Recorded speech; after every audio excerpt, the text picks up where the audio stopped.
ये कहानी सबको ये सीख देती है कि किसी भी चीज़ के पीछे कोई ना कोई सच्चाई छुपी होती है, बस ज़रूरत है उसे समझने की और मदद करने की। कोलकाता के उस पुराने मोहल्ले में एक अजीब सी हवा चलती थी, जिसमें कुछ अलग ही जादू था।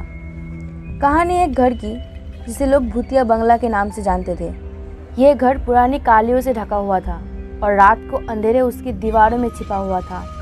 हर कोई कहता था कि वहाँ रात को आवाज़ें सुनाई देती है जो दिलों को डर से भर देती है। एक दिन एक नौजवान लड़का देव ने डिसाइड किया वो इस भूत बंगले में रात गुजारेगा।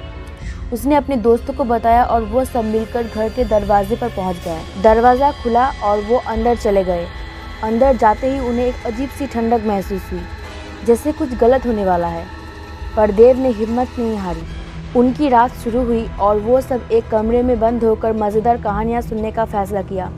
पर रात के साए में उन्हें कुछ और ही मिला। किसी ने दूर के एक कमरे से कुछ आवाज़ें सुनी। देव ने अपने दोस्तों को साथ लेकर कमरे की तरफ गया। जब वो कमरे में पहुंच गए, उन्हें एक भूतनी का डरावना रूप दिखा। सारे दोस्तों ने चिल्लाया, पर देव ने खड़ा होकर उससे पूछा, तुम यहाँ क्यों हो?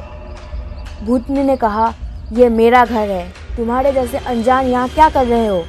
देव ने समझा कि ये भूतनी किसी पास्ट में बड़ी सुंदर और मासूम लड़की थी जो इस घर में फांसी हुई है।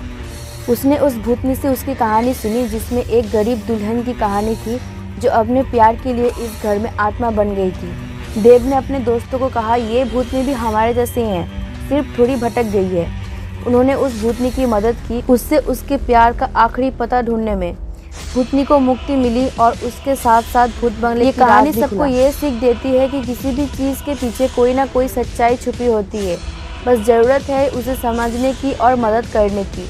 और कोलकाता की पुरानी गलियों में यही असलियत थी।